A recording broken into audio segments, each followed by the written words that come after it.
Welcome to our show Chitralekha. Thank you so much. इतना confidence कैसे आया कि आप इसको प्रोफेशनली ले सकती हैं? मेरी जो क्लास टीचर थी, she told us that day कि कुछ करते हैं, एक्टिविटी करते हैं, आज पढ़ाने का मूड नहीं है। तो मैंने वो मैम को बोला कि मुझे गाना आता है और मैं बहुत ही ऐसे मैं गा लूँगी, आई कैन सिंग। आई सेंग हमें तुमसे प्यार कितना। मैम टोल्ड मी कि तुम अच्छा गाती हो। वहाँ से फिर मैंने डिसाइड कर लिया कि आई don't know about studies but मैं म्यूजिक करूँगी। जोधपुर एक बहुत छोटा शहर है और वहाँ पे पेरेंट्स अपनी बेटियों को ज्यादा बाहर नहीं जाने देते थे। तो मैं ऐसे प्रोग्राम्स में जाती थी, जैसे हमारे जोधपुर में छोटे छोटे फंक्शंस होते थे, कॉम्पिटिशन्स होते थे, तो तब भी मुझे डांट पड़ती थी कि किसी ने आके घर पे कंप्लेन कर दी कि थानी चोरी तो वह छोरा साथे खड़ी थी, बातें कर रही थी, कार में घूम रही थी, वह तो किन्ने साथे घूम रही थी, लगाम लगाओ थोड़ी सी ना, घरे बैठा रखो, पढ़ाई मत ध्यान दो उनको। तो कोई मेरे घर पे आया और वो भी म्यूजिशियन थे, कहता है कि एल्बम बनाएंगे, इतना इतना पैसा लगेगा। वो घर आए, मम्मी से बात करी, मॉम को कन्विंस किया। उसी सिलसिले में मैं बॉम्बे जाना स्टार्ट किया कि मैं रिकॉर्डिंग पे जा रही हूँ, बट वो गाना रिकॉर्ड नहीं करते थे, वो तो प्रैक्टिस करके आओ, फिर जाती थी, फिर रिकॉर्ड करके आओ, फिर जाती थी। अंदर से हमने ये सोच लिया था कि वो पैसे लेके भाग जाए।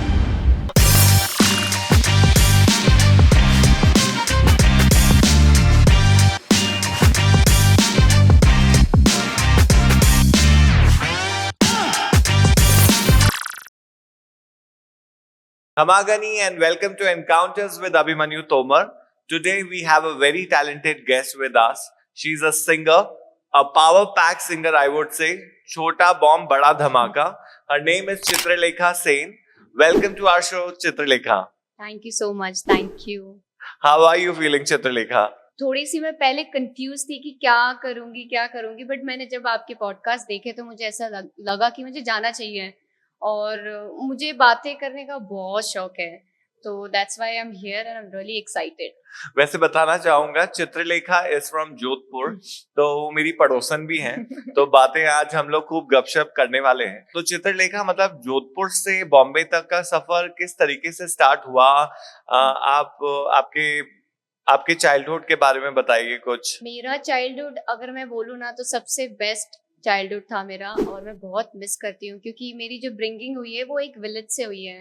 ओके। हाँ, सो ये जोधपुर से थोड़ा सा बाहर है, सरदार समंद विलेज, और वहीं पे मैं मतलब बड़ी हुई हूँ, वहीं पे मैंने पूरा पढ़ाई किया है। सो बेसिकली मेरा जो म्यूजिक का जो एक टोन है, मेरा जो वॉइस है, वो आई थिंक वहीं से आया है, क्योंकि I use to sing in temple. Okay okay. और गाँवों में आपको पता है कि लाइट्स नहीं होती है, राइट? हम्म। हफ्ते में एक बार आती है, कभी 2 बार आती है, तो संडे को स्पेशली लाइट्स होते थे और वहां पे हम भजन गाने के लिए जाते थे। ओके। सो म्यूजिक की जर्नी अगर मैं सच में अगर मैं क्रेडिट दूं तो दैट्स माय विलेज। ओके। और I am from Jodhpur, but मेरा फर्स्ट गांव और मेरा घर मेरा गांव है। Okay okay. या सो आपके फादर क्या करते हैं, पेरेंट्स क्या करते हैं, उसके बारे में कुछ बताइए। मेरी मॉम वहाँ पे she was a nurse there, Okay. और मेरे पापा वहाँ पे टीचर थे। तो इसी वजह से मुझे भी उनके साथ गांव में रहना पड़ा, क्योंकि मैं बहुत ज्यादा क्लोज थी पेरेंट्स के, और मेरे जो भाई है वो जोधपुर में पला बड़ा है। तो मुझे वो गांव ही सब कुछ मतलब अच्छा लगता था कि नहीं, यही मेरे लोग हैं। मुझे जोधपुर में ऐसे लगता था कि मैं कहाँ आ गई हूँ, लोग कितने हाई फाई है, और मुझे हिंदी बोलना नहीं आता था। ओके। क्योंकि स्कूल में भी हम ऐसा बोलना नहीं चाहिए, बट हम मारवाड़ी में ही बात करते थे स्कूल में। अब कोई इंग्लिश बोलने वाला आता था तो हमें ऐसा लगता थी, अरे यार वो तो इंग्लिश में बात कर रहा है, तो कितना बड़ा आदमी होगा। सो मेरा लाइफस्टाइल वैसा था, गांव लोगों के साथ खेतों में जाना, और स्कूल पैदल चल के जाना। हमारे पास बैग नहीं होता था। बनाना। हाँ, 2 चोटी और रेड रिबन बांध के जाना, तेल लगा के प्रॉपर, वैसी मेरी स्कूल लाइफ थी। बट हाँ, एक चीज और, स्कूल में भी फंक्शंस में मैं पार्टिसिपेट सिंगिंग में करती थी विदाउट एनी इंस्ट्रूमेंट। हाँ, सब लोग डांस करते थे, ग्रुप में सिंगिंग करते थे, बट मैं अकेले ही गाती थी, और लोग ऐसे ना ठीक है मतलब, बट मुझे वो बहुत अच्छा लगता कि मैं गा रही हूँ। वो मुझे ये नहीं पता था कि मेरा करियर यही होगा। That time I was feeling कि हाँ, मुझे गाना है, गाना है, गाना है। जैसा कि आपने बताया कि गांव में आप पली बड़ी हैं और वहाँ स्कूल में आपने गाया है, तो मतलब इतना कॉन्फिडेंस कैसे आया कि आप इसको प्रोफेशनली ले सकती हैं, और आपने किस तरीके से स्टार्ट किया, ये जानना चाहूंगा मैं। मुझे फर्दर स्टडीज के लिए मॉम ने बोला कि अब जोधपुर जाना पड़ेगा। Then I shifted to Jodhpur. Jodhpur में आई थिंक मैं ज़्यादा नहीं रही हूँ, 7-8 ईयर्स ही रही हूँ। 15 ईयर्स तक मैं विलेज में थी एंड आई वॉज सो डम। मुझे बोलना नहीं आता था, मुझे किसी से बात करना नहीं आता था, कैसे फेस करना है मुझे चीज़ों को वो बिल्कुल भी नहीं आता था।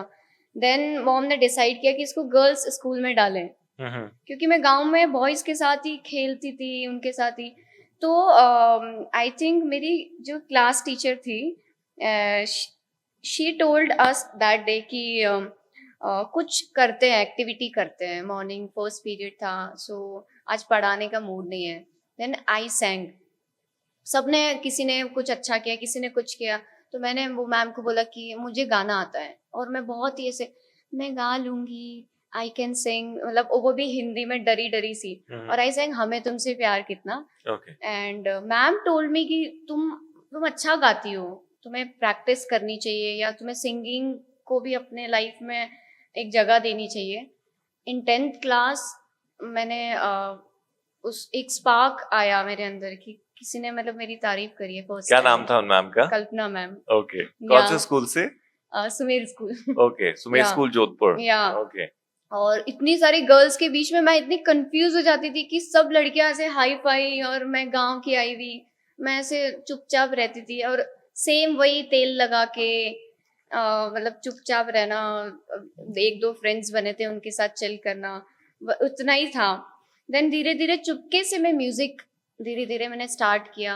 और वहाँ से फिर मैंने डिसाइड कर लिया कि आई don't know about studies but मैं म्यूजिक करूँगी। तो ये मेरा स्पार्क 10th क्लास में जगह था, पैदा हुआ था। जहां तक मैं जानता हूं कि जोधपुर एक बहुत छोटा शहर है और वहां पे पेरेंट्स, स्पेशली जिस टाइम में आपने ट्राई किया होगा, अपनी बेटियों को ज्यादा बाहर नहीं जाने देते थे, if I am not wrong. तो किस तरीके से आपको आपका फर्स्ट ब्रेक मिला और आप बॉम्बे तक कैसे पहुंची? बहुत कॉम्प्लिकेटेड था मेरे लिए, क्योंकि सब लोग अगेंस्ट हो गए थे मेरे।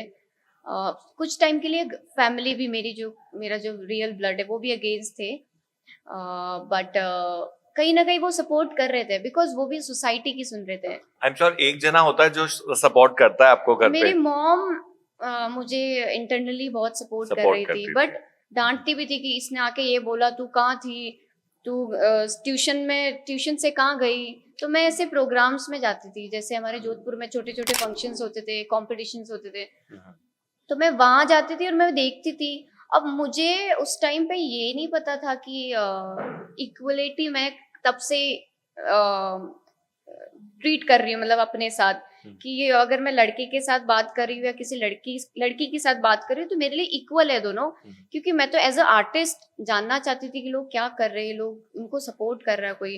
तो तब भी मुझे डांट पड़ती थी कि why you talking to boys. अच्छा। हाँ, किसी ने आके घर पे कंप्लेन कर दी कि आपकी बेटी तो उनके साथ खड़ी थी। मारवाड़ी में कह के दिखाइए इस चीज को, ज्यादा मजा आएगा। सो मैं घर आती थी और पापा मेरे बहुत सीधे, बट जब हाइपर होते थे तो उनको ऐसे बोलते थे कि थानी चोरी तो वह छोरा साथे खड़ी थी, बातें कर रही थी, कार में घूम रही थी, वह तो किन्ने साथे घूम रही थी, कई टाउन लगाम लगाओ थोड़ी सी, घरे बैठा रहो, पढ़ाई मत ध्यान दो उन्हें कहो। तो मुझे ऐसा लगता कि मैंने गलत किया है, मैं तो बस जाके देख रही थी, बात कर रही थी। अगर मैंने फोन पे भी बात कर ली तो क्या हो गया। तो बहुत सारी चीजें, फिर भी मैं रुकी नहीं। आई थिंक मुझे पता था कि मैं सही हूँ, मैं करती रही। Then I won one competition Jodhpur में। तो अब न्यूज़पेपर में फोटोज आए और मुझे थोड़ा और अच्छा। कौन सा कंपटीशन था वो? Rising star, I think Bhaskar और समथिंग, लॉन्ग बैक। अच्छा। और मुझे ट्रस्ट नहीं हुआ कि मैं विनर बनी उसकी। ओके। हाँ, और सब लोगों ने बहुत टफ गाने गाए और मैं उस टाइम पे सिंगिंग बिल्कुल भी नहीं सीख रही थी, क्योंकि जाने नहीं दे रहे थे। जो भी मैं सुन रही थी वो मैं गा रही थी। तो आई सैंग फजा भी है जवा जवा, जो आज के लोगों को पता भी नहीं होगा, पता कम होगा। मुझे नहीं मालूम है, क्या आप गा के सुनाएंगी? सलमा आगा का एक गाना है निकाह मूवी का। ओके। I सैंग that. फजा भी है जवा जवा, हवा भी है रवा रवा दराररारराररा। तो ये गाना बहुत सिंपल था और ये नेजल टोन का गाना था और इसमें ज्यादा हरकतें मुर्खियां नहीं थी। तो मुझे लगा मैं क्या ही जीतूंगी, कोई एक राधा और एक मीरा गा रहा है, कोई सत्यम शिवम सुंदरम गा रहा था, मैं पीछे जाके बैठ गई। और जब उन्होंने मेरा नाम अनाउंस किया and I was like okay, मतलब मैं कर सकती हूँ। आपने अभी नाम लिया हरकतें और मुर्खियां, राइट? तो ये तो बहुत ही टेक्निकल वर्ड्स हैं। तो इसकी समझ आपको कैसे हुई? किसी से आपने ट्रेनिंग वगैरह ली वहां पे जोधपुर में? दैट टाइम मुझे जेन्युइनली मतलब सच बताऊं तो मुझे ज्यादा नॉलेज नहीं थी। हाँ, मुझे पता था कि ये कुछ होता है, एक आई थिंक वो नेचुरली जैसे गॉड गिफ्टेड कहते हैं ना, मुझे पता था पर मुझे आता नहीं था कि कैसे गाते हैं उसको। तो मैं थोड़ा थोड़ा लर्न करने लगी, इधर जा रही थी उधर जा रही थी, कभी उधर सीखने कभी किसी से सीखने, बट मुझे वो एक्चुअली वो नहीं मिल रहा था जो मुझे सीखना था। तो धीरे धीरे धीरे करके जोधपुर में जितना मैं सीख पाई उतना मैंने सीखा। देन बॉम्बे फिर जब मैं मूव हुई, फिर तो मैंने सबसे लड़ झगड़ के मतलब मार हार खा के मार खाई आपने? कभी मतलब वैसे घर वाले गुस्सा होते थे तो मम्मी ने मारा होगा? हाँ मतलब, और मम्मी मैंने भी तो खूब खाई है। और मैंने सुना बहुत। अच्छा। और आई थिंक थप्पड़ खाने से ज्यादा जो लोग बोलते हैं ना वो ज्यादा ज्यादा खराब लगता चुभता है और वो और जिंदगी भर चुभता है आई थिंक। तो बट फिर भी मैंने उनको बोला कि मैं एक दिन प्रूव करके दिखाऊंगी, बट आप मेरा मेंटली साथ देना। तो या ये मेरा मतलब स्पार्क, जो सेकंड स्पार्क था मेरा म्यूजिक का, वो आई थिंक जब मैंने कंपटीशन विन किया तो सब लोग खुश हुए थे कि मतलब कुछ तो मैंने अचीव किया जोधपुर लेवल पे। देन उसके बाद फिर मैं मूव हो गई, उसके पीछे भी एक स्टोरी है। बताइए। So basically I don't want to say that name. तो कोई मेरे घर पे आया और वो भी म्यूजिशियन थे, है मतलब, कहता है कि एल्बम बनाएंगे और इतना इतना पैसा लगेगा, ऐसे ऐसे करके। तो ऐसे कई लोग आ जाते हैं, जैसे वो तो कोई टैलेंट देखते हैं ना यार, हाँ, उसको लॉन्च करने वाले लोग काफी आते हैं।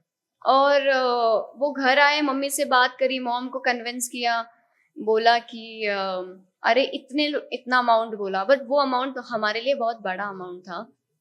और मम्मी ने किश्तों में दिया उसको, थोड़ा थोड़ा करके थोड़ा थोड़ा करके। उसी सिलसिले में मैं बॉम्बे जाना स्टार्ट किया कि मैं रिकॉर्डिंग पे जा रही हूँ, बट वो गाना रिकॉर्ड नहीं करते थे, वो तो प्रैक्टिस करके आओ।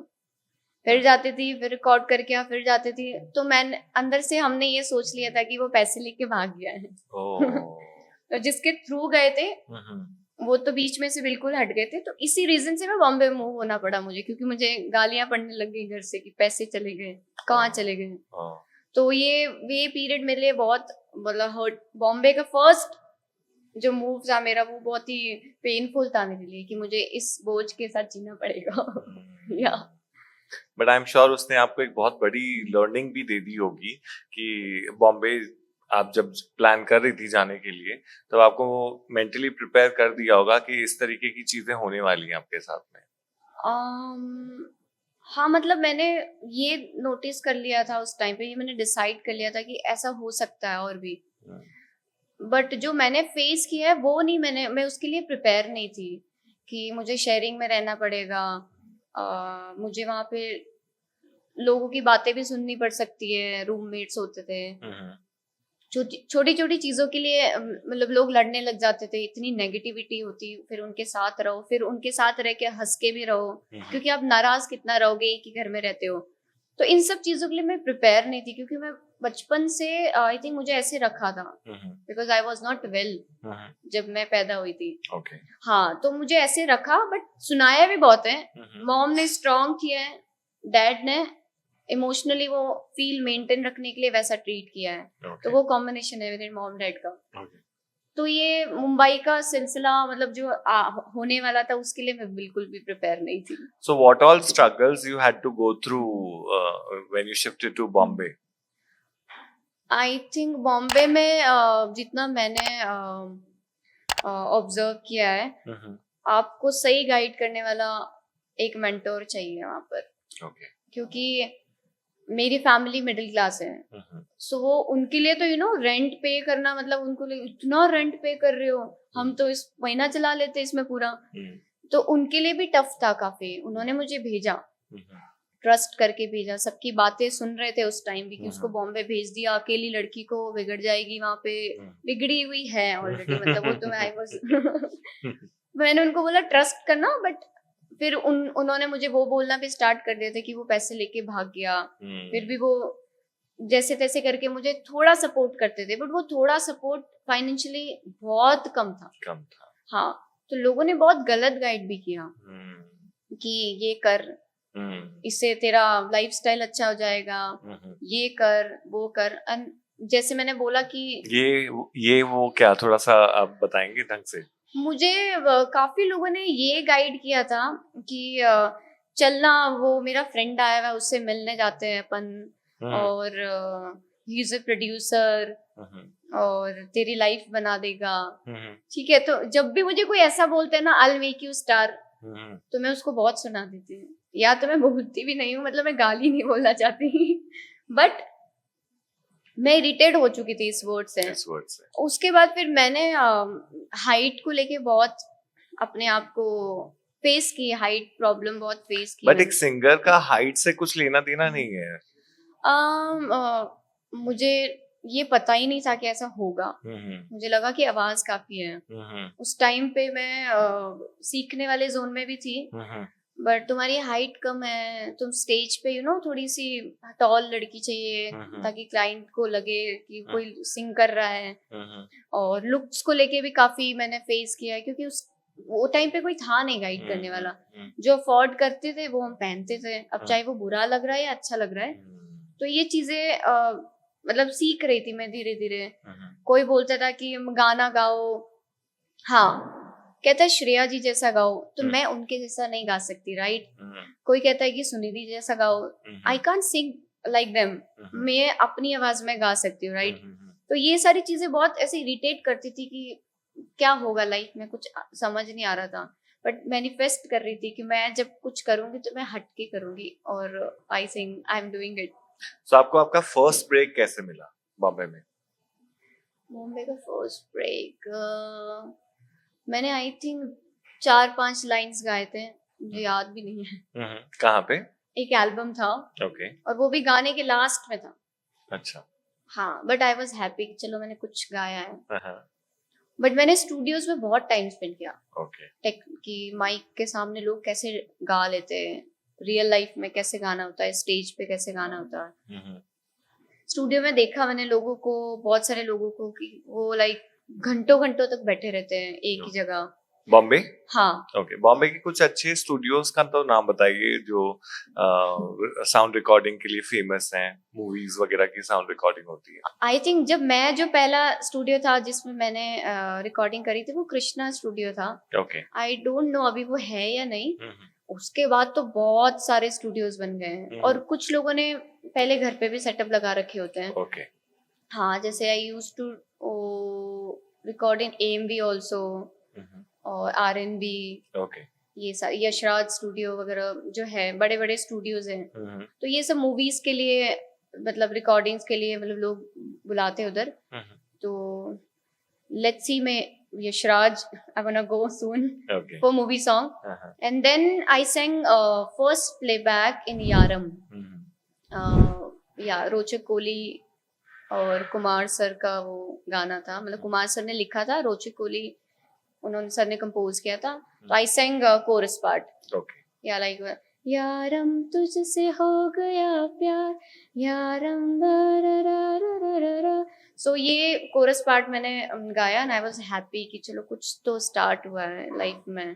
तो that was my first break. आप जैसे कि जोधपुर से आती हैं, तो कहीं कल्चरली आपका जो सिंगिंग पैटर्न है वो इन्फ्लुएंस हुआ है, या आपने उसको यूज किया है अपने म्यूजिक में? 100%, क्योंकि लॉकडाउन के बाद, जब लॉकडाउन हुआ था उससे पहले मेरी लाइफ बहुत ऐसे चल रही थी। मतलब मैंने, ठीक है, हो नहीं होगा तो शादी कर लूंगी, बट मैं रुकूंगी नहीं, मतलब अपनी लाइफ को मैं ट्रबल में नहीं डालूंगी, क्योंकि एक ही लाइफ है। बट हाँ, म्यूजिक को मैं एक रखूंगी अपने साइड में, ऐसा सोच लिया था। क्योंकि लॉकडाउन में समझ नहीं आ रहा था कि ये फ्यूचर क्या है, फ्यूचर क्या है? हम रहने वाले हैं एंड मैं अंदर से वैसे बहुत स्ट्रांग हूँ, इमोशनली बहुत कभी कभी मैं ऐसे हो जाती हूँ कि नहीं, क्योंकि आर्टिस्ट हूँ, मुझे फील मेंटेन करना पड़ेगा। तो जोधपुर में मैं रही, आई लेफ्ट बॉम्बे, छोड़ दिया था मैंने बॉम्बे की। या काफी अब लोगों ने बॉम्बे छोड़ दिया था कोरोना के टाइम। और मुझे नहीं लग रहा था कि अब मेरा करियर कैसे होगा, क्या होगा। मैं घर थी, मॉम ड्यूटी पे थी, डैड भी ड्यूटी पे थे, मैं घर अकेली, मेरा डॉग और मैं दोनों। और तो वहां पे मैं मतलब अकेले बैठ बैठ के ऐसे थॉट्स आ रहे थे कि क्या करा जाए, क्या करा जाए। देन फिर मैंने सोचा कि अपने राजस्थानी म्यूजिक को कुछ एक्सपेरिमेंट करते हैं, क्या करना चाहिए। देन फिर मैंने बन्ना रे ट्रैक, काफी फेमस और वायरल ट्रैक था आपका। हाँ I think almost all the celebrity has used that track, right? या और उसके पीछे भी स्टोरी है एक। तो मैंने जिसको गाना बनाने के लिए दिया था, they cheated on me, they removed my vocal की यू कांट सिंग फोक, मतलब तुम्हें राजस्थानी फोक तुमने अच्छा नहीं गाया। तो मैंने कहा मैं तो जोधपुर से हूँ, मैंने कैसे अच्छा नहीं गाया, मेरा मैंने फर्स्ट वर्ड ही मारवाड़ी में बात करी है, मतलब हिंदी तो बहुत बाद में आई मेरी लाइफ में।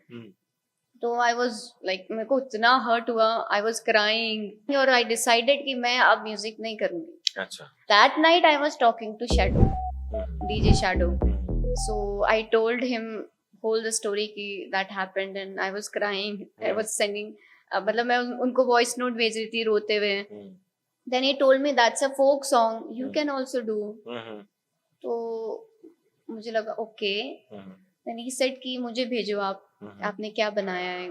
तो मैंने एक्यापेला भेजे उनको, मतलब जो मैंने वोकल्स रिकॉर्ड किए हुए थे, मैंने उनको रॉ वोकल्स भेजे, और मैंने उनको स्केल बताया और बीपीएम बताया, स्पीड मतलब जो गाने की स्पीड होती है। हाँ, तो उन्होंने मुझे रात को ही ट्रैक बना के भेज दिया था, आई थिंक। हाँ, ये इवनिंग की बात है। ओके। हाँ, ये 10th और 11th जनवरी की बात बता रही हूँ। ओके। 2021। okay. हाँ, तो उन्होंने इवनिंग में मुझे ट्रैक बना के भेजा, और मैं उसी रात को चुपके से मैंने स्टूडियो गई, क्योंकि पुलिस था उस टाइम पे, लॉकडाउन था। तो मैं गई और मैंने रिकॉर्ड करके भेज दिया था उनको गाना। 4 days के बाद मुझे प्रॉपर ऑडियो आ गया था, वेव फाइल्स मिक्स मास्टर के साथ।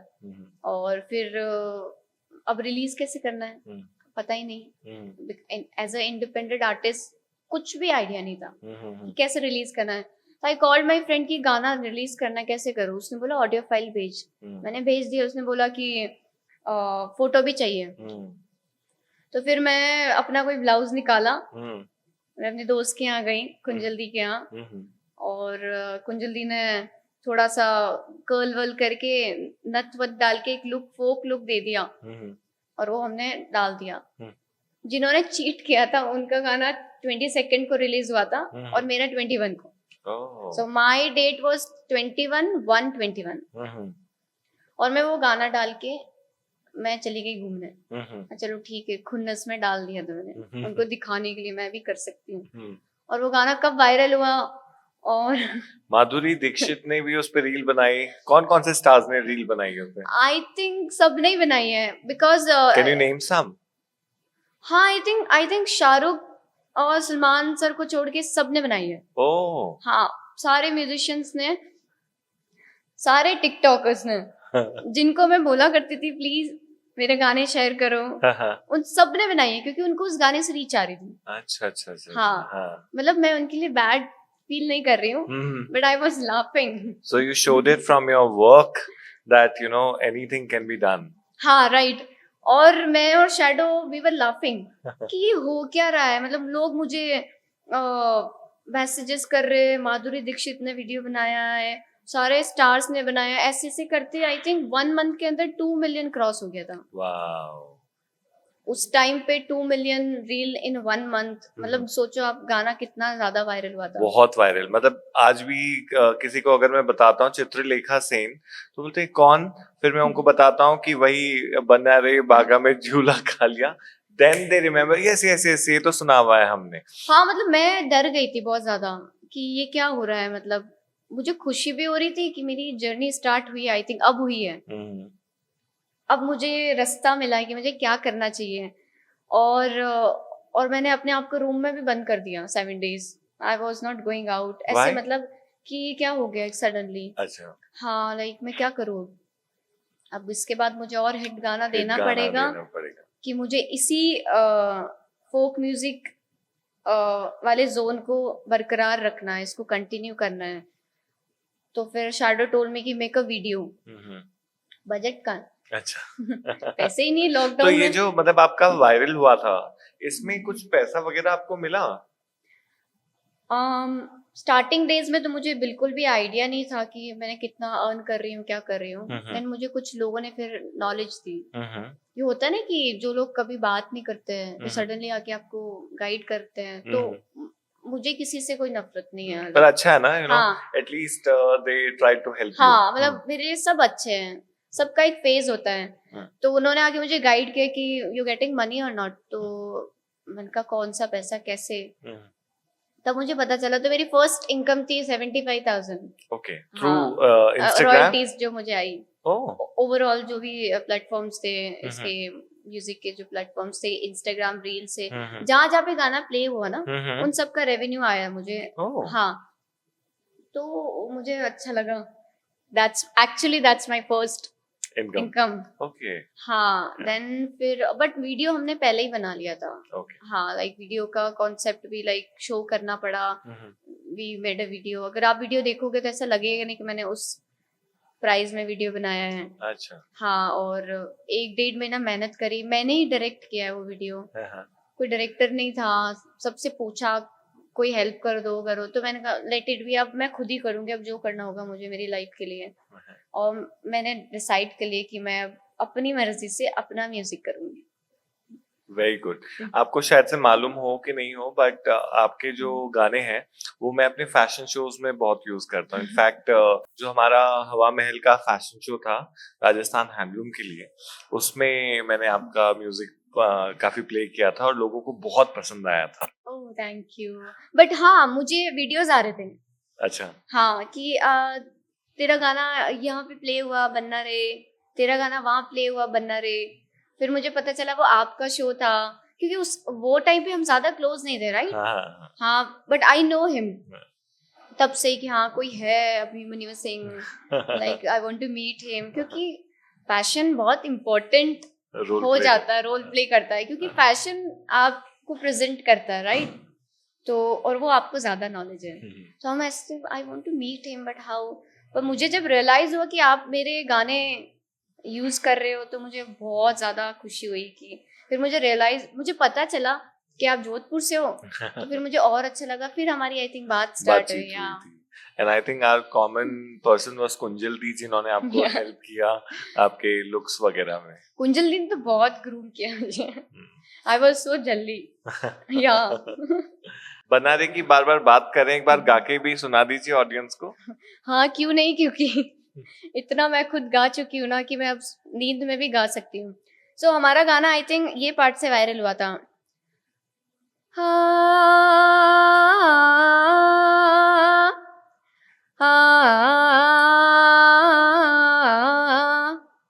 बन्ना रे बागम झूला गाल्या, बन्ना रे बागम झूला गाल्या.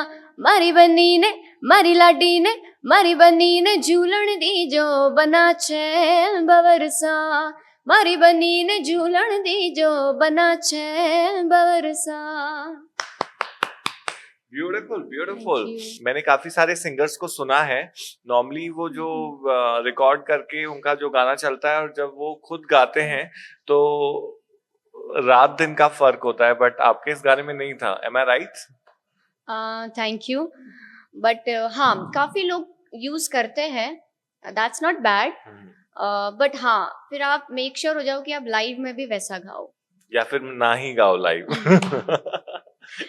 There was this incident, some singer was standing with the director और उस सिंगर को बोला गया कि आप गाना गाइए, और जैसे उसने गाना स्टार्ट किया वो डायरेक्टर बोलती है उनको कि बस बस बस बस इतना काफी है. अब वो भी उसके पीछे भी हम लोग कंफ्यूज थे कि वो उसको जेन्युइनली बंद करा गाने के लिए बोला गया कि बस बस करो. वो इसलिए करा गया कि वरना ज्यादा पोल पट्टी खुल जाती है उस सिंगर की. हाँ बिकॉज जब स्टार्टिंग के जो 2 लाइन्स थे वो बिल्कुल भी अच्छे नहीं थे। मतलब उस टाइम पे ये हुआ था, वो वीडियो देख के ये हुआ था कि स्टार्टिंग के जो 2 लाइन्स थे जेन्युइनली बहुत बेसुरे थे। हम समझते हैं कि वो उनको खुद को भी पता होगा।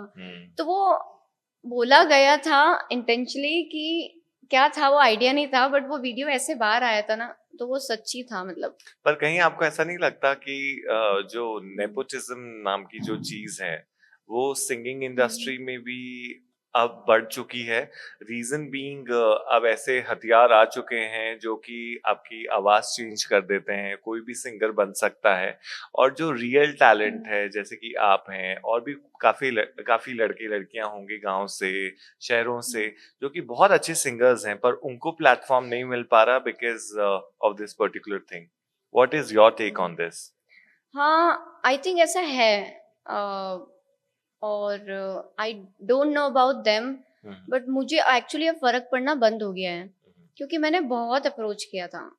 Still I am approaching them कि प्लीज मेरा गाना सुन लो, या सुन के बता भी दो कि मुझे क्या करना चाहिए। वो सुनते भी है, वो सब लोग मिलते भी है। इतना मैं इतना किया है मतलब। अभी मुझे और भी बहुत कुछ करना है लाइफ में, जो मैं मैनिफेस्ट करी हूँ, that is a very big thing. और मैं SRK को बहुत फॉलो करती हूँ because we both are scorpions. Okay. तो जो जो क्लोज होते हैं उनके गाने रिलीज होते हैं, जल्दी रिलीज होते हैं, उनको गाइडेंस मिलती है, उनको मैनेजमेंट मिलती है। हाँ, कभी कभी ठीक है कि मैनेजमेंट नहीं मिलती है, तो स्टाफ मतलब स्टाफ नहीं है, या क्या बोलते हैं उसको, एम्प्लॉयज नहीं है, सॉरी, और बहुत ज़्यादा आर्टिस्ट है, तो मुझ पे कैसे फोकस करेंगे। बट आई थिंक मुझे ऐसे लगता है कि अगर किसी को करना है ना, तो वो कर सकता है। वो अंदर से होना चाहिए कि इसके लिए करना है। लोग मेरी हेल्प करते हैं, गाइड करते हैं, बट 100% कहीं ना कहीं कमी रह जाती है। फिर मैं जो अपसेट भी ब्रेक्स हैं वो नहीं मिल पाते, और वो इतना बड़ा, फिर वो चीज इतना गैप आ जाता है कि मैं फिर उसको लेट इट भी कर देती हूँ, चलो मैं खुद से ही करूंगी। और जब मैं खुद से करती हूँ ना, उसमें बहुत टाइम लगता है। फाइनेंशियली भी मुझे देखना पड़ता है, टेक्निकली भी देखना पड़ता है, इधर उधर घूमना पड़ता है, खुद की सारी चीजें खुद ही बनानी पड़ती है, चाहे रील हो या आर्ट वर्क के आइडियाज एंड ऑल। हाँ, किसी के साथ कोलैबोरेशन आ रहा है तो मेरे लिए थोड़ा इजी हो जाता है कि चलो ठीक है, एटलीस्ट ये सारा काम उनका हो जाता है, मुझे बस रील डालनी है, मुझे आर्ट वर्क आ रहा है। मुझे ऐसा लगता है कि व्हाट अगर is art work and what is collaboration, थोड़ा समझाना चाहेंगे? कोलैबोरेशंस जैसे कि आप एक म्यूजिक प्रोड्यूसर हो और मैंने आपको मैसेज किया, I want to work with you, I love your music, और आपको मेरी आवाज अच्छी लगी, तो आपने बोला कि okay send me your vocals और I will share with you my beats, let's do collaboration. तो ये कोलैबोरेशन होती है कि मैंने आपके साथ एक कोलैबोरेशन की है, और ये पेड भी हो सकती है और रेवेन्यू शेयर के अकॉर्डिंग परसेंटेज शेयर होते हैं, उसके अकॉर्डिंग भी हो सकता है। लाइक बहुत सारे ऑप्शंस होते हैं कोलैबोरेशंस के। तो मैंने भी लोगों को DMs करना स्टार्ट कर दिया था। अब कोई सपोर्ट करे ना करे, I will support my self. मैं खुद का सपोर्ट तो कर सकती हूँ एटलीस्ट। तो मैंने DM स्टार्ट किए और लोगों के मैसेज आए, तो मुझे अच्छा लगा, क्योंकि मेरे पास अभी गाना था बन्ना रे, और मैंने कहा मैं रुकूंगी नहीं, बट मैं इसका सहारा लूंगी, अब मैं ले सकती हूँ क्योंकि मेरा गाना है। और शैडो ने भी बहुत सपोर्ट किया। उसके बाद भी हमने और 4-5 What is the real name of DJ Shadow? उनका असली नाम है सतीर्थ कुन्नित। Okay. आई थिंक मैंने सही प्रोनाउंस किया है, नहीं, सही और किया। आई एम रियली सॉरी मैंने तुम्हारा असली नाम बता दिया। बट हाँ, जब मैंने भी नाम देखा था तो मैंने कहा oh that's your real name. Okay. तो फिर हाँ, लाइक हम जो बात कर रहे थे कि शैडो ने उसके बाद भी मुझे काफी सपोर्ट किया है। Now he is So I like a think family. he is like your first mentor बोल देंगे या supporter बोल देंगे आपका?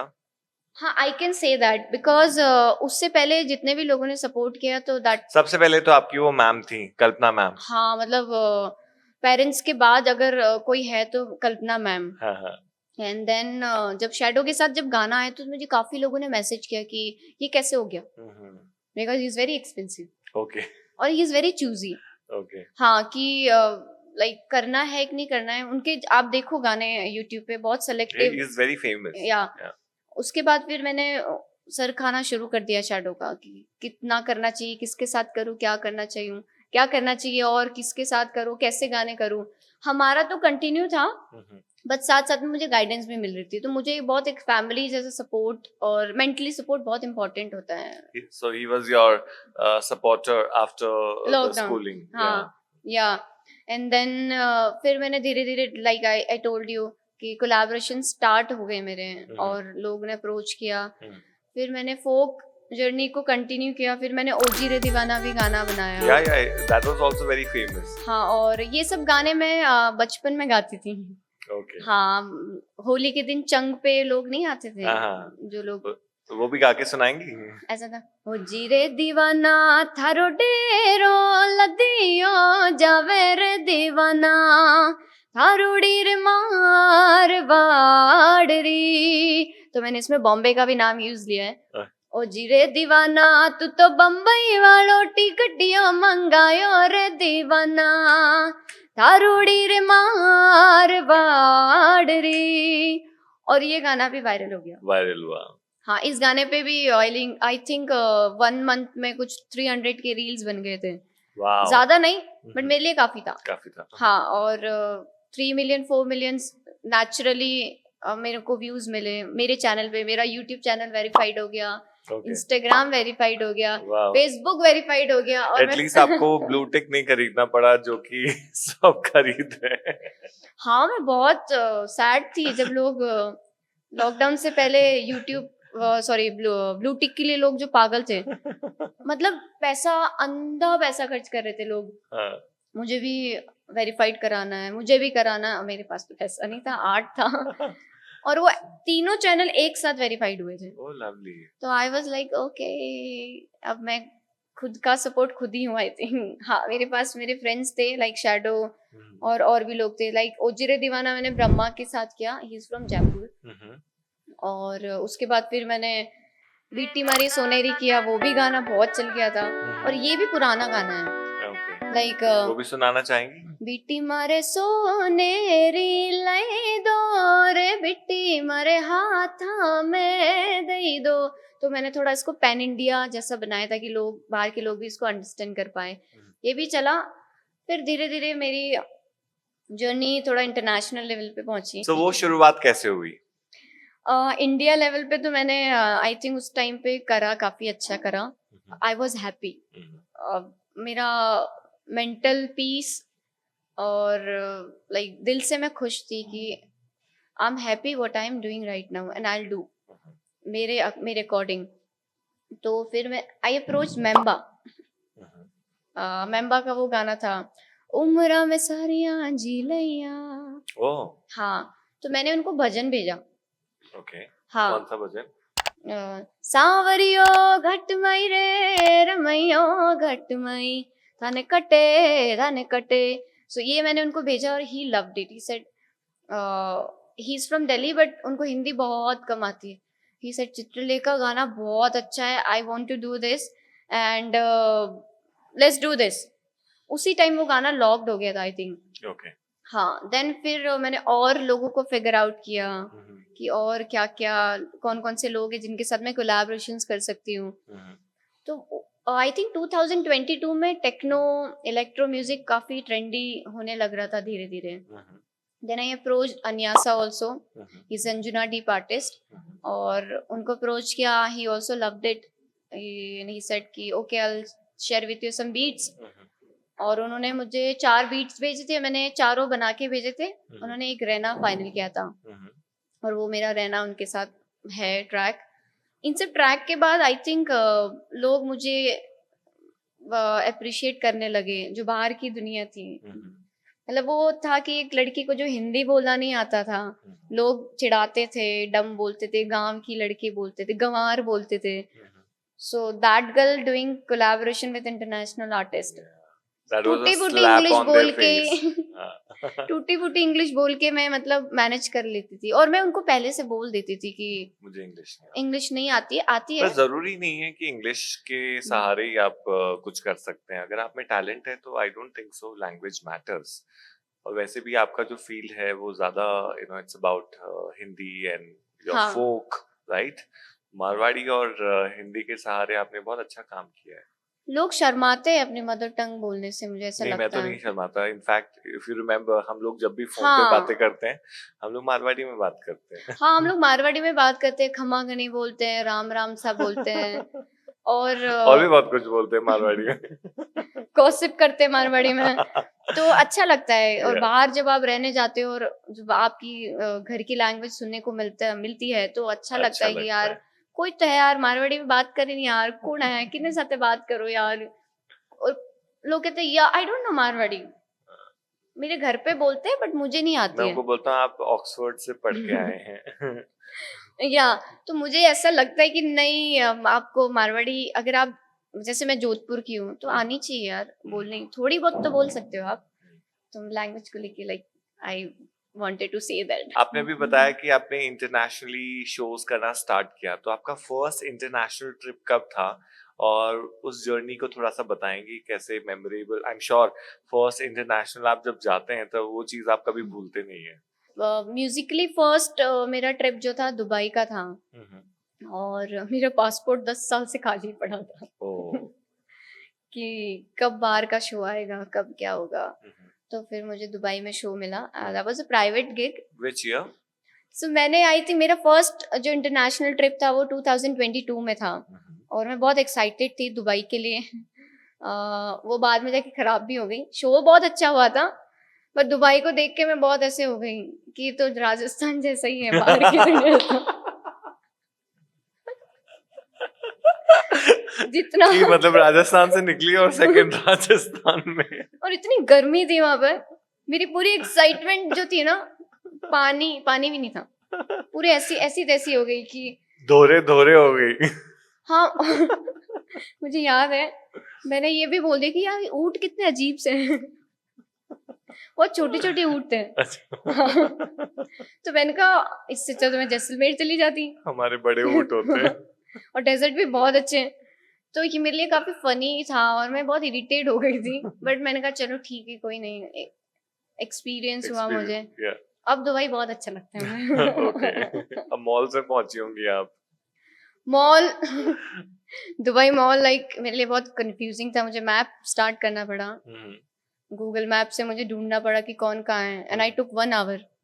मैंने आपको करोड़ों की भीड़ के सामने भी गाते हुए देखा है, तो वो क्या चीज है और वो उसकी शुरुआत कैसे हुई? After my all collaborations, because मुझे बहुत क्रेविंग होती थी, मैं घर बैठी रहती थी कि मुझे शोज करने हैं। लोग बोलते शो रील भेजो, बट कैसे भेजो, है ही नहीं। है ही नहीं। हाँ, आपका शो तो फर्स्ट दो। ब्रेक मिलना बड़ा मुश्किल होता है। हाँ, किसने दिया फिर आपको आपका first break? I was manifesting Memba वाला वीकेंडर, अच्छा। NS7 वीकेंडर पुणे में था, एंड मतलब मैं एवरी डे मॉर्निंग नाइट मुझे करना है, but that was very tough. बहुत टफ था मुझे, स्टेज पे जाने के लिए मेरे लिए बहुत टफ था। मैं तो ऐसे ही मतलब मैनिफेस्ट कर रही थी, और मैं रोज परफॉर्म करती थी घर पे कि मैं ऐसे परफॉर्म करूंगी अगर इन केस हो गया तो। सो आई टोल्ड हिम कि you are coming India first time for the show, and I also want to sing that song. He said would love to. और फिर चीजें बढ़ी, और मेरा पहला जो कॉन्सर्ट था वो NS7 वीकेंडर था। और मतलब मुझे गूज़बम्स आ रहे हैं, और बहुत ज्यादा अच्छा था। और मैं ड्रीम में ही थी उस टाइम पे भी कि, और मैं अपना राजस्थान का भजन रिप्रेजेंट कर रही थी, क्योंकि वो भजन था दैट सावरियो। हाँ, और बहुत क्रेजी इवेंट था। उसी इवेंट में मुझे फिर सेकंड स्टेज भी मिला गुरुबख्श के साथ। क्योंकि कोलैबोरेशन में मैंने फिर मेरे बहुत और भी कोलैबोरेशंस आते रहे और अभी भी आने वाले हैं। तो गुरुबख्श के साथ मैंने जोगन गाना किया। फिर ही टोल्ड मी कि you performing with members, then come to my stage also, तुम ओपन करो शो। तो मैंने जोगन गाने से ओपन किया, एंड फिर मेंबा के साथ परफॉर्म किया। तो मेरे लिए काफी ऐसे था वाओ, मतलब अब मुझे रुकना नहीं है, मुझे किसी भी हालत में इस और भी फेस्टिवल्स करने हैं, और भी कॉन्सर्ट्स करने हैं। देन फिर सुपरसोनिक हुआ, फिर इंडो एयर हाउस डोम हुआ, बॉम्बे का पहला शो था, और सोल्ड आउट शो था।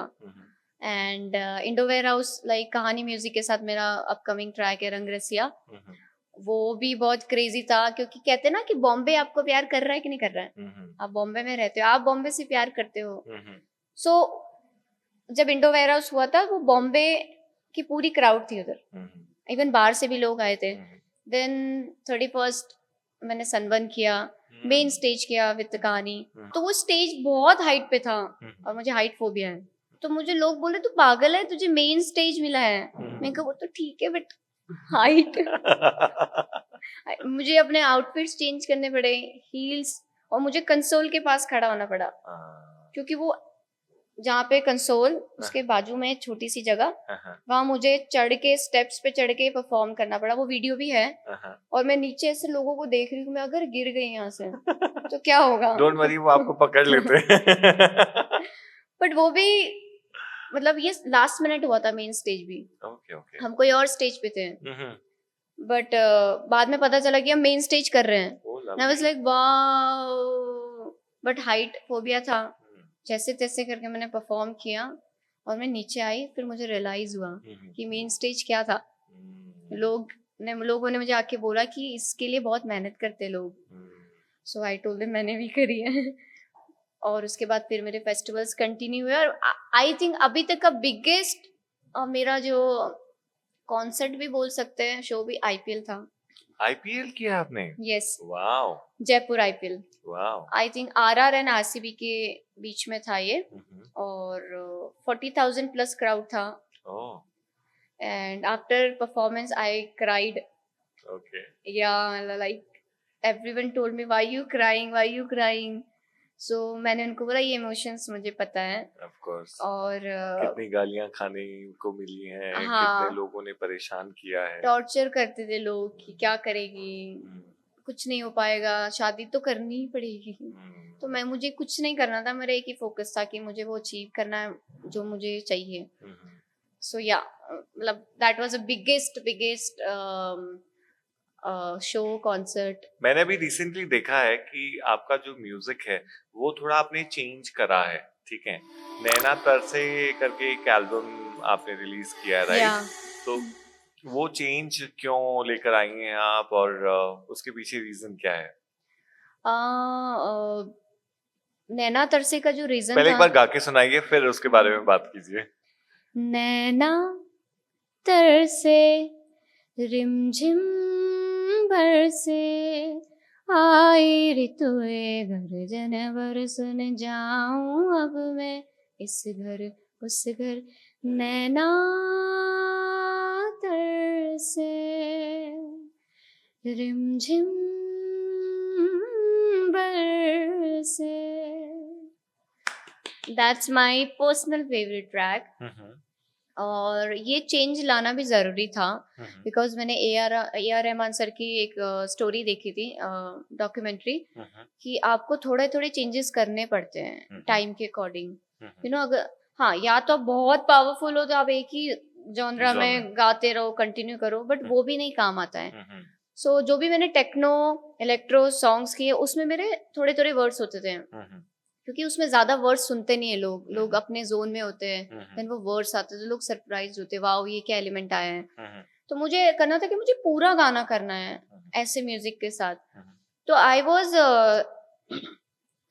राइटिंग जोन में थी मैं अपने, और मुझे बारिश के ऊपर ऐसा गाना बनाना था कि लोग बारिश के ऊपर कैसे गाने बनाते, सैड रोमांटिक। तो मैं राइटिंग जोन में थी, नैना तरसे रिमझिम बरसे, ये मेरे वर्ड्स दिमाग में चल रहे थे काफी टाइम से। तो मुझे आफ्टर ऑल का मैसेज आया कि मेरे पास एक बीट है, तू ट्राई कर। तो मैंने कहा ठीक है। तो जैसे मैंने वो बीट सुने, आपने गाना सुना होगा, तो वो ऐसी वाइब दे रहा था, क्योंकि उसने वो गाना तब बनाया था जब वो पहाड़ों में था, टेम्पल विजिट करने के लिए वो गया हुआ था, और मैं भी उस जोन में थी। बट मैं बॉम्बे में वेदर एंजॉय कर रही थी कि यार हमेशा इरिटेट होते हैं वेदर में, यार कभी एंजॉय भी करना चाहिए, ठीक है तो नेचर है। तो मैं लिख रही थी, उसने बीट भेजी, और ये ऐसे ऐसे हो गया, मतलब कि उसी के लिए बना हुआ था। ऐसा लग रहा था कि उस बीट के लिए ये गाना बना हुआ था, और इस गाने के लिए वो beat I think I took half an hour 1 hour लिखने में। हाँ, 1 घंटा मुझे मैंने पूरा फर्स्ट वर्स तो आप और सॉन्ग्स भी लिखती हैं? हाँ मैंने स्टार्ट किया है। ओके। वैसे मैं खुद के ही गाने लिखती हूँ और राइटिंग बहुत टफ है क्योंकि मैं इतनी ज्यादा एक्टिव हूँ ना मेंटली, मुझे बोलना इतना पसंद है। राइटिंग के लिए आपको एक कोने में बैठना पड़ेगा, थॉट्स लाने पड़ेंगे और मेरे आई थिंक थॉट तभी आते हैं जब वो आते हैं। अब मुझे कोई बोलेगा कि गाना लिख, मैं नहीं लिख पाऊंगी, और खुद के ही गाने। तो उस टाइम पे ऐसा हुआ था कि गाना उसके लिए ही बना है और फिर उसको भी बहुत अच्छा लगा। फिर हम गए, रिकॉर्ड किया और गाना बन गया था। वाओ। हाँ, और ये पूरा ऐसे था, मतलब जैसे कि ऊपर वाले ने भेजा है कि आप लोग ये गाना बनाओ और इसके दोनों एक दूसरे के लिए वो इस बीट के लिए इसके लिए लिखा था। और इसी वजह से लोगों को ये गाना अच्छा लगा क्योंकि मैंने थोड़ा सा चेंज किया और मेलोडीज और ऐड ऑन करी उसके अंदर और थोड़ी सिंपल राइटिंग रखी मैंने उसमें। वो जो गाना जब सुनते हैं तो बड़ा ऐसा फील आता है कि आप बारिश को एंजॉय कर रहे हैं। तो कोई मूवी वालों ने या फिर किसी प्रोड्यूसर ने आपको अप्रोच नहीं किया कि इस गाने को हम और ढंग से बनाते हैं और किसी मतलब मूवी में इसको रिलीज आई करेंगे? थिंक मैंने भेजा था काफी लोगों को, बट किसी ने सुना ही नहीं होगा या किसी ने सुना होगा तो रिस्पॉन्स नहीं आया था। इवन उसने भी काफी ट्राई किया, आफ्टर ऑल ने भी, बट वहाँ उसको भी रिस्पॉन्स नहीं आया क्योंकि लोग बहुत ज्यादा ऑक्यूपाइड होते, कभी कभी अच्छी चीजें मिस कर देते हैं। तो मुझे ऐसा लगा कि लोगों ने ये मिस कर दिया है, तो हमने सोचा कि हम वेट क्यों करें, हम खुद भी रिलीज कर सकते हैं। और फिर हमने वीडियो भी शूट किया इसका। बारिश हो रही थी बहुत ज्यादा, पूरा कॉन्सेप्ट चेंज करना पड़ा। हम लोग ऐसे जंगल में से मतलब बारिश में शॉट दे रहे, कैमरा को छाता के नीचे रख के, और आई थिंक गाना काफी लोगों को पसंद आया। Yeah, I loved it, you know. Because उसमें जो बीट है तरर, तरर, तरर, वो सितार का ड्रॉप बनाया क्योंकि इसमें वर्डिंग्स जो है ना वो भी ऐसे ही है, शोर मचाए पवने गाए, काले काले बदराए छाए। तो ये पूरा मतलब एक फील है, एक positive feel dedicate to rain और वेदर। यस, ये वाला जो सॉन्ग है आपको अपने फ्रेंड्स को भेजना चाहिए कि you should make reels out of it and इसको इतना वायरल करिए कि जो ये जितने भी सोए हुए म्यूजिक प्रोड्यूसर्स हैं उनके कान तक जाए और वो इसको हाँ प्लीज जाओ, सुनो, रील बनाओ, बारिश का सीजन है, अच्छे अच्छे रील्स बनाओ और आप भी बनाओ। और उसके बाद भी मेरे 2 ट्रैक और रिलीज हुए अभी रिसेंटली, डिस्ट्रैक्शन एंड हिचकी। डिस्ट्रैक्शन पहले सुनना चाहेंगे आप? डिस्ट्रैक्शन एक पंजाबी फोक है, आई थिंक सबने सुना होगा। कुड़िया कुड़िया बोल पीछे आया तू माशूक वे, खिच के मैं साडी जुत्ती मारांगी तू देख ले। तो इसको हमने मुझे ये गाना पर्सनली करना था। आई लोगों ने बोला होगा कि रिपीट कर रहे हैं सब लोग, बट मुझे करना था तो मैंने कर दिया। और इसमें आप जाके सुनना ये गाना, इसमें एक और वर्स है वो बहुत अच्छा है। और फिर एक हिचकी रिलीज किया है। हिचकी अपने राजस्थान का गाना है और उसको हमने एमवी पियानो म्यूजिक एक जॉनरा होता है और उसके साथ हमने किया है और लाइक लोग उसको भी काफी पसंद कर रहे हैं। वो भी गा के सुनाइए।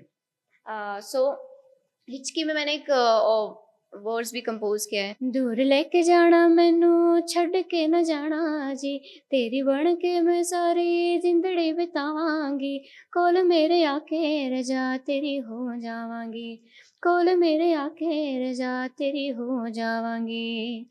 मारो आली जो चितारे मारो, बादलो चितारे बैरन आवे हिचकी, मारो आली जो चितारे मारो, बादलो चितारे बैरन आवे हिचकी। तो हमने हिचकी को थोड़ा it's a Punjabi and Marwari mix. हाँ, राजस्थान को नहीं छोड़ सकती मैं, राजस्थान को मैं वहां लेके जाऊंगा, फोक म्यूजिक को। Very good. जो आपका बॉम्बे का ये जो सफर था, इसमें कभी कोई ऐसा दिन आया हो जिस दिन आपको लगा हो कि I am done with it, because अभी भी आप स्ट्रगल कर ही रही हैं, तो कोई ऐसा दिन जब आपको लगा हो कि बस बहुत हो गया, अब तो वापस घर चलते हैं? I'm sure Bombay is not a very simple city to live in, right? You're right कि बॉम्बे इजी नहीं है अगर कोई गाइड करने वाला नहीं हो, और मेरे लिए तो बहुत टफ था क्योंकि मैंने बताया आपको कि मुझे बहुत फेस करना पड़ा हाइट, लुक्स, और कुछ मोमेंट्स ऐसे भी आए कि घर आके रोती थी, खुद को खुद ही चुप करती थी। कोई ये बोलता था कि ये करो, नहीं करना यार। कोई बोलता था कि ये तो करना ही पड़ेगा, नहीं तो काम नहीं मिलेगा। मुझे अभी भी याद है, मेरे कुछ दोस्त हैं तो मुझे बोलते थे कि यार एक गाना है, गाएगी क्या? क्योंकि कुछ ऐसे मोमेंट्स होते हैं ना जो आपको लाइफ टाइम याद रहते हैं। कि मैंने कहा हाँ क्यों नहीं गाऊंगी, कहते बड़ा सॉन्ग है। मैंने कहा ओके, बट तेरे को कॉम्प्रोमाइज करना पड़ेगा। दोस्त बोल रहे हैं सर। हाँ, और जिसको मैं बहुत अच्छा दोस्त मानती थी, वो दोस्त टकराता भी है मुझे। एक और फ्रेंड जिसको मैंने अपनी लाइफ की इतनी सारी बातें शेयर करी, उसने तो मुझे खुद ही बोल दिया कि मेरे साथ जब तक तू मेरे साथ कुछ करेगी नहीं तो मैं तेरी हेल्प कैसे करूँगा। तो मुझे फिर क्या करूँ, फिर वही कर लूँ। और मॉम ने बोला कि घुटने मत टेकना किसी के सामने, क्योंकि ये चीज़ अभी अच्छी लगेगी बट बाद में regret. Then I met a guy, और होता ना सिंपैथी मिल रही थी एक शहर में, बट मुझे आइडिया ही नहीं था कि क्या होगा फ्यूचर इसका। आई वॉज इन लव, और उसके साथ रहना स्टार्ट कर दिया मैंने। और वो भी बहुत ज़्यादा नशे में था, अलग अलग नशे करता था जो हमें पता ही नहीं था कि ये भी होता है क्या। And I am so proud of my self कि मैं ये नहीं करती हूँ। एंड जब मैं लोगों को देखती भी तो मुझे ऐसे बुरा लगता है कि थैंक गॉड कि मैंने कंट्रोल किया अपनी लाइफ के ऊपर इन सब चीज़ों को लेके। एंड देन और उन लोगों को भी बुरा लग रहा होता है। लॉट ऑफ पीपल से तुम नहीं करते हो, how sad is your life, and I am like I know how interesting it is, you know. Yeah and then I met him and हम लोग साथ में मूव हुए, अच्छे दोस्त की तरह रहे। बट मेरे तो दिमाग में और ही था कि हमारे घर में यही सिखाया ना कि अगर ही इज तो हस्बैंड, क्योंकि हम उस मेंटेलिटी से आए होते हैं ना कि भाई ये पति परमेश्वर है अगर आप किसी के साथ रह रहे हो। I told my family also कि मुझे अच्छा लगा। और उसने मेरा बहुत मोरल डाउन करना स्टार्ट कर दिया कि तू अच्छी नहीं दिखती है, तो तेरे को बोलना नहीं आता है। और मैं ऐसे डम सी उसके साथ फिर भी पागलों की तरह। देन कुछ कुछ चीज़ें ऐसी भी हुई कि ऐसा बोलना नहीं चाहिए। आई don't know why I am telling this, flow में आ रहा है।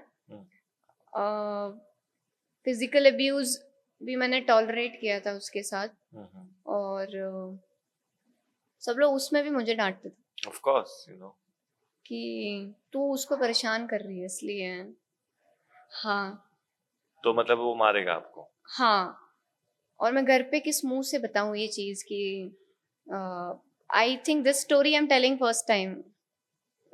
और मतलब मुझे बोलने में भी ऐसे अजीब सा लग रहा है, ये स्टोरी बताने में भी। मैंने 5-6 मंथ टॉलरेट किया इस चीज़ को। फिर एक दिन ऐसी चीज़ हो गई कि ही वाज, वो इस जोन में था कि he broke my tanpura tabla and all. या and he broke my phone also. And that time I was literally alone कि मैं किससे बात करूं, क्या करूं। Then I decided कि I don't want to live in Bombay, मतलब मुझे रहना ही नहीं है बॉम्बे में। Then मैं सब छोड़ छाड़ के सामान इधर उधर रख के मैं जोधपुर आ गई। और वो टाइम पे मुझे फैमिली ने जेन्युइनली सपोर्ट किया था, because I was not well that time mentally। और मोरल डाउन इतना ज़्यादा हो गया था कि मुझे ऐसा लग रहा था कि मैं आगे कुछ कर पाऊंगी या नहीं कर पाऊंगी। फैमिली ने सपोर्ट किया, सब क्लोज हुए मुझसे वो टाइम पीरियड में। And then again I met Kunjal दी that time. I told her everything. She also supported me a lot, कैसे रहना है, क्या करना है। She used to give me money also जब मॉम नहीं दे पाती थी। और कुंजल इज अ स्वीटहार्ट। उसने मुझे बोला कि तू जा Bombay, I try my best. फिर मैं गई, सब कुछ वो भेजती थी मुझे। And then I met Guruji, अच्छा, my Guruji. Now he is in Vrindavan and he is from Jaipur. So Banwari ji नाम है उनका. I told him everything Guruji को, बिकॉज वो मुझे समझ रहे थे कि क्या हुआ तेरे साथ. तो आई टोल्ड हिम एवरीथिंग, क्योंकि घर वालों को मैं इतना खुल के नहीं बता पा रही थी कि व्हाट हैपेंड विथ मी. और भी चीजें ऐसी हुई कि मैं जनरली नहीं बता पा रही थी कि मैं क्या शेयर करूं, क्योंकि हमेशा लड़की को ही गलत ठहराया जाता है इसमें कि तूने अप्रोच किया होगा, क्यों म्यूजिक करना है, घर आ जाओ. लोग बोलेंगे अरे ये तो ऐसी है, क्योंकि बदनाम तो वैसे भी जोधपुर में बहुत ज्यादा हो गई थी. तो लोगों ने तो वो दिमाग में वो इमेज बना ली थी कि तो ऐसी होगी, क्या हो गया. तो फिर भी मैं स्ट्रांग रही.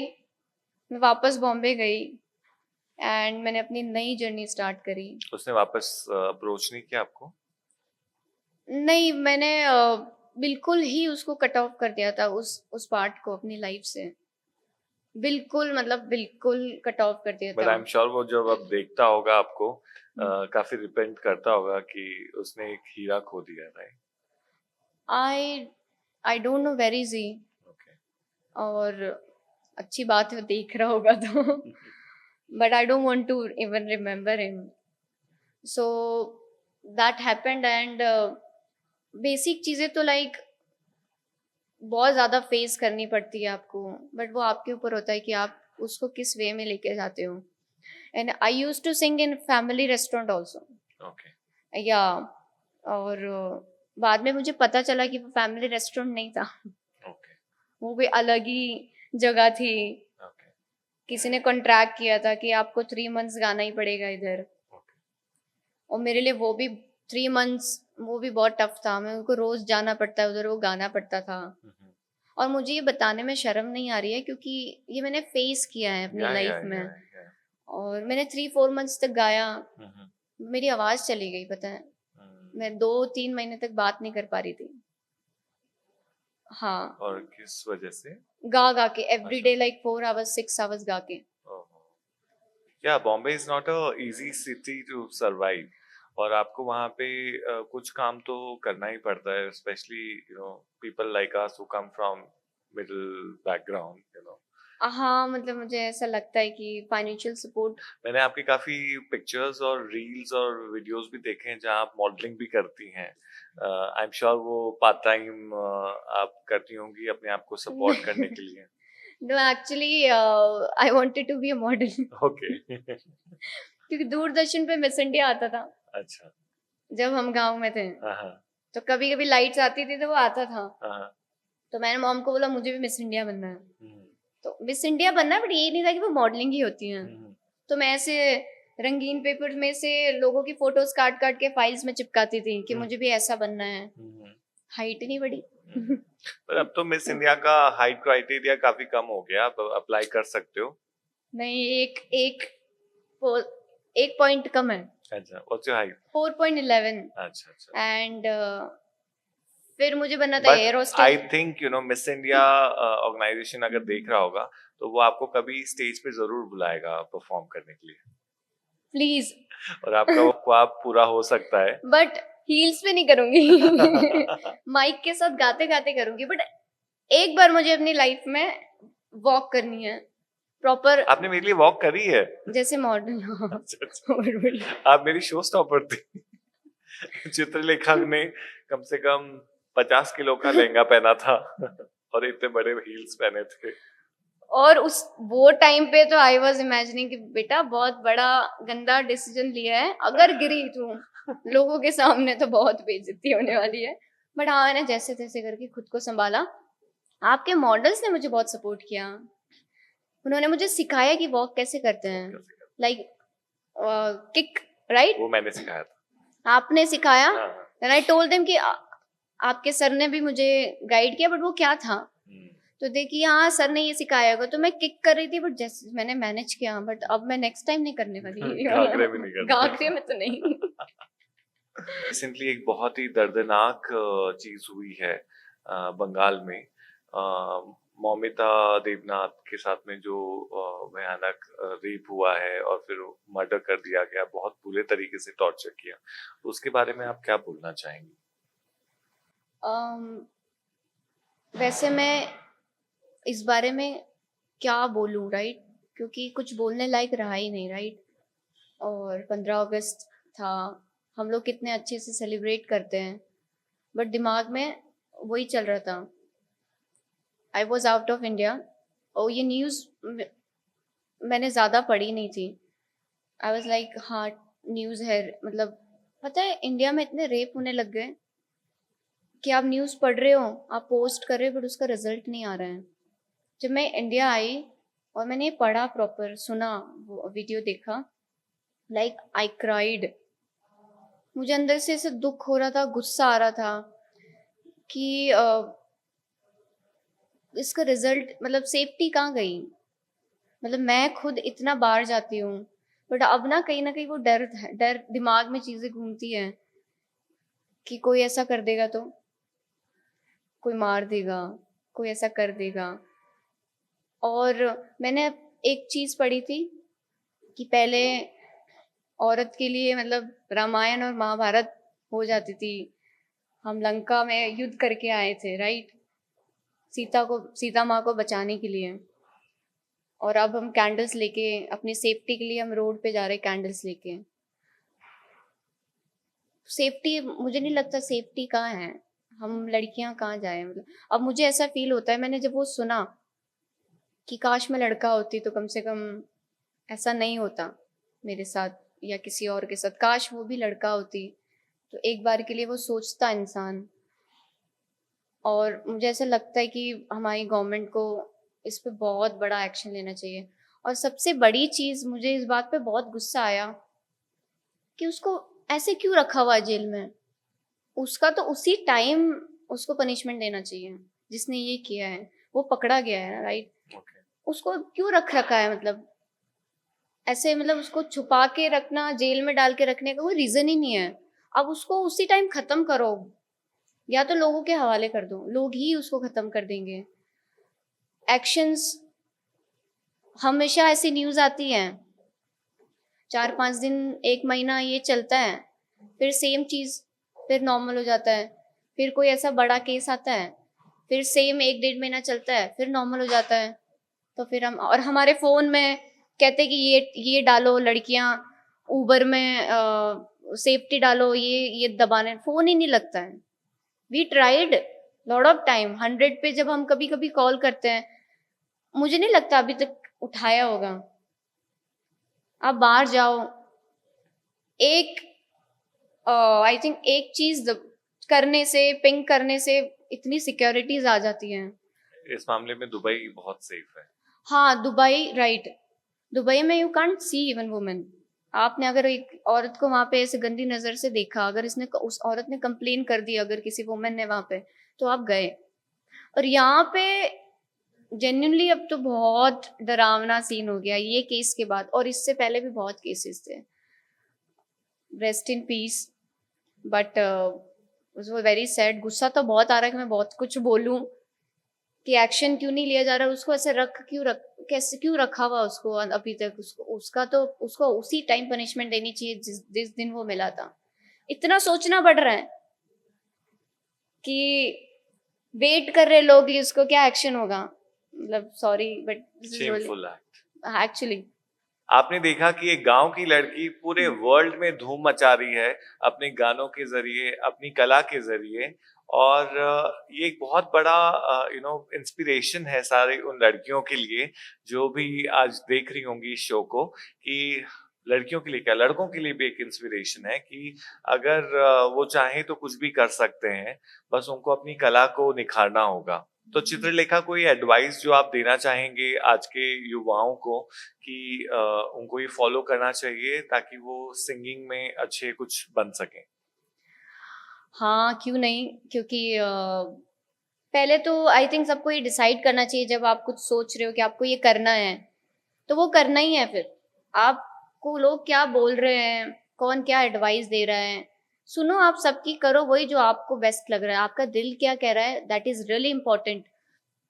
और अगर आप टैलेंटेड हो तो आप अपने टैलेंट पे वर्क करो।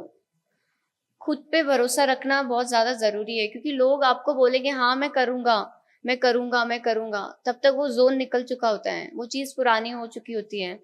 तो आप उसको रिलीज करो। जैसे हम गाने भेजते 10 लोगों को कि कैसा है सुन के बताओ, 10 लोग 10 कमियां निकालेंगे, गाना आपको खराब लगने लग जाएगा।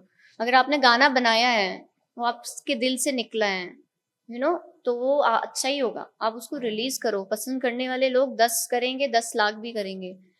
एंड स्पेशली फॉर गर्ल्स, जो भी हमारे राजस्थान की जो वुमेन्स है, लड़कियां हैं, जो अभी मैंने देख रही हूँ काफी लोग अपग्रेडेड है, अच्छा कर रहे हैं। रियली काश मेरे टाइम पे वैसा होता। सो आप रुको मत, किसी का बुरा मत करो, क्योंकि आपकी सोल बहुत इंपॉर्टेंट है आपके आर्ट के लिए। अगर आपकी सोल नहीं है तो you can't do art. Parents से बात करना बहुत इंपॉर्टेंट है। पहले मुझे ऐसे लगता था कि नहीं वो क्या बोलेंगे, बट आई थिंक आखिर में वही लोग होते हैं जो आपको सपोर्ट करते हैं। मेरी फैमिली ने कुछ टाइम तक बहुत ज़्यादा मुझे डांटा था, क्योंकि बिकॉज ऑफ सोसाइटी, बट मैं उनको हर बात बताना शुरू कर दिया, तो वो मुझ पे अब ट्रस्ट करते हैं। अब कभी नहीं पूछते तू कहाँ है, किसके साथ है। अब उनको मुझ पे ट्रस्ट है कि वो खुद संभाल लेगी, वो स्ट्रांग है, वो सेफ है। मुझे लोग बोलते 11-11 क्यों पोस्ट करती है, तो मुझे बहुत वो 1 मिनट का टाइम मिलता है जब मैं अपनी जिंदगी में सारी विशेष मांग लेती हूँ। मतलब मैं चांद तक छलांग मारने की सोचती हूँ, मुझे चांद पे जाना है। शाहरुख खान ने बोला था ना कि आप एटलीस्ट 20 फ्लोर तक तो पहुंचोगे। हाँ, तो लोग पागल भी बोलते हैं, पागल हो गई क्या, बहुत बड़ा है। सो आई एम एविंग कोचेला, टुमारोलैंड में भी मेरे अभी 2 गाने प्ले हुए हैं। भगवान करे नेक्स्ट ईयर मैं टुमारोलैंड जाऊं एज अ आर्टिस्ट प्ले करने के लिए, गाने के लिए। सो मैनिफेस्ट करना बहुत इंपॉर्टेंट है। Amen. या और अपने सपनों को रोज रिवाइज करो कि आपको क्या करना है, that is important. Yes. Chitralekha, ये जो रियलिटी शोज हैं लाइक इंडियन आइडल और सुपर सिंगर और ये जो भी अभी चल रहे हैं और चलते हुए आए हैं, तो कभी इनमें आपने ट्राई नहीं किया?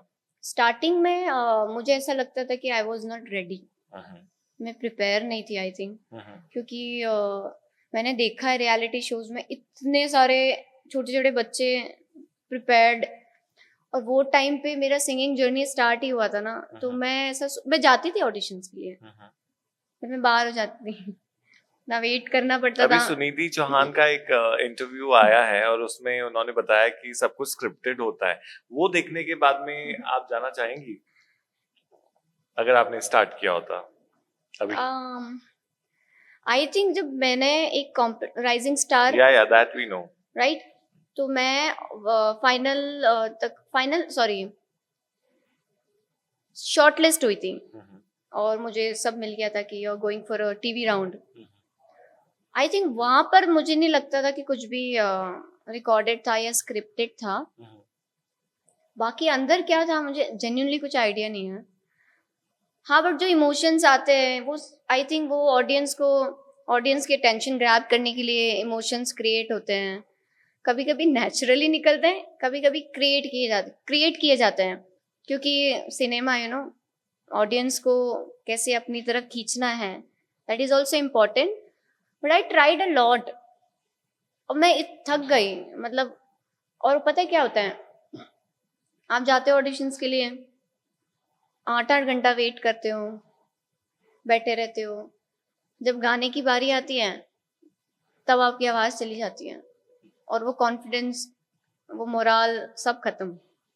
फिर आप अगले साल जाते हो, फिर सेम प्रोसेस, फिर बाहर निकाल देते हैं फिर जाते हो, फिर बाहर निकाल देते हैं।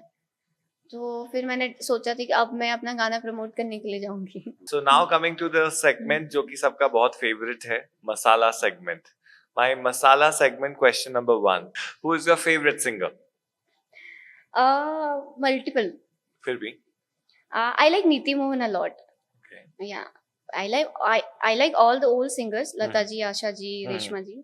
But Jonita and Niti Mohan and Nikita Gandhi, I love them a lot. Yeah. Your favorite music composer? One and only like A.R. Rahman sir. And recently उन्होंने मेरा एक गाना भी रिपोस्ट किया था स्टोरी पे। Wow, which विदा was that? करो। Oh. Yeah. और मैंने बहुत नेचुरली गाया था। मैंने ये सोचा नहीं था कि उस सोच से नहीं डाला था कि वो पोस्ट करेंगे या कमेंट करेंगे, पर मैंने रैंडमली गा दिया था। और मिथुन सर बिकॉज जब मेरी जर्नी स्टार्ट हुई थी तब तुम ही हो गाना आया था, आशिकी 2 का। एंड बाकी अभी तो बहुत सारे म्यूजिक कंपोजर्स आ गए हैं, and myself. Your favourite actress जिसके लिए आप गाना चाहेंगी कभी? Priyanka Chopra, yes. Who is your favourite song writer? Kadre sir, the one from Jodhpur? Yeah and Raj sir, Rajshekhar, okay. who wrote that song, ऐसे क्यों। बहुत सारे गाने लिखे उन्होंने, तो मतलब बहुत सोलफुल गाने, और उन्होंने मुझे भी मौका दिया। और सेकंड नाम मेरा भी होना चाहिए बिकॉज मैं कोई भी लिरिक्स को चेंज कर सकता हूँ, ऐसा लोग बोलते हैं। मैंने भी बहुत करे लाइव सिंगिंग में। नहीं, जब मैं बोलता हूँ ना, जब गाना गाता हूँ तो मैं चेंज कर देता हूँ, मेरी असिस्टेंट बोलती है। बट रुकते नहीं हो ना? नहीं, बिल्कुल भी दैट नहीं। Is important. And then you are also good writer. एक ऐसा सिंगर जिसकी जगह आपको होना चाहिए था? ऐसे तो सारे ही। अच्छा।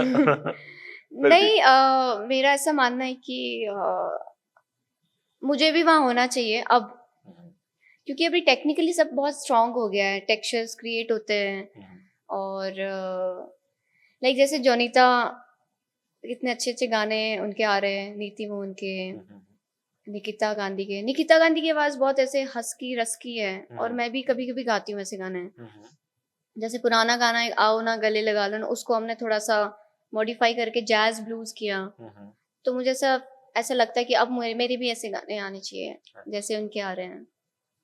योर फेवरेट कोलैबोरेशन अब तक का? अब तक का? जियो विद मेंबा, जोगन विद गुरबाज। और फ्यूचर में जो करना चाहोगे? मैंने अभी एक दीप जांडू के साथ एक ट्रैक रिकॉर्ड किया है, that track is very excited. And again Memba के साथ मैंने आई एम प्लानिंग ईपी, और वो भी फोक ईपी है। लोग सरप्राइज होने वाले कि ये मैंने क्या किया, कैसे गांव के देसी सॉन्ग को उठा के मैंने इंटरनेशनल यूके गराज के साथ मर्ज किया है, और बहुत सारे कोलैबोरेशंस आने वाले हैं। And your favourite DJ? One and only Shadow and J Balvin. Okay. उसके पीछे एक स्टोरी है, I got a message from him. अच्छा। But I can't tell you now. So that was छोटा पैकेट बड़ा धमाका, गांव की लड़की चित्रलेखा सेन, जिन्होंने अपनी कला के बलबूते पे अपनी पहचान बनाई है। Thank you so much for coming to our show. Thank you so much बुलाने के लिए, बहुत मजा आया। और जो चीजें मैंने कभी किसी से शेयर नहीं करी, आज मैंने कर ली आपके सामने। पता नहीं क्यों करी है, बट काफी लोग ऐसा बोलते हैं पर वो कर देते मेरे सामने शेयर। हाँ, मैं बहुत कंफर्टेबल थी आपके साथ, और अब इसमें क्या छुपाना है, क्योंकि आप सब लोग मेरे दोस्त हो, मेरी फैमिली हो, और मेरी ऑडियंस हो। ज़्यादा कुछ नहीं, बट कुछ चीज़ें बताना ज़रूरी हो जाता है, क्योंकि लोग फिर आपको ऐसे बोलते हैं कि ठीक है, क्या स्ट्रगल किया है। हमने बहुत स्ट्रगल किया है, पता भी नहीं है लोगों को कितना स्ट्रगल किया है। तो बहुत मज़ा आया, और रोना भी आया, हंसी भी आई, फन भी था। I would like to thank our partners, La Farsan Hospitality Partner, Omasara Wellness Partner, Style and Scissors Grooming Partner, Unique Wedding Magazine Partner, Krishnaveer Kiran Foundation NGO Partner, Lights Camera Action our Photography and Videography Partner। अगर आपको हमारा podcast पसंद आ रहा है तो please subscribe करिए और हमें बताइए कि हम इसमें और क्या नई चीजें ऐड कर सकते हैं। अगर आपको कोई पर्सनालिटी बहुत पसंद है और इस शो पे आप उन्हें देखना चाहते हैं तो आप हमें मैसेज भी कर सकते हैं। Please subscribe, like and share. Encounters with Abhimanyu Tomar. Thank you so much. और जाते जाते हमारे पास में आपके लिए गुडी बैग है, love Farsan, style and scissors, ओमासरा सबकी तरफ से। और ये प्लांट हम यहाँ पे प्लान करने वाले हैं, और ऐसा ही प्लांट एक आप अपने घर पे लगाएंगी। Thank you so much. चलें? Yes.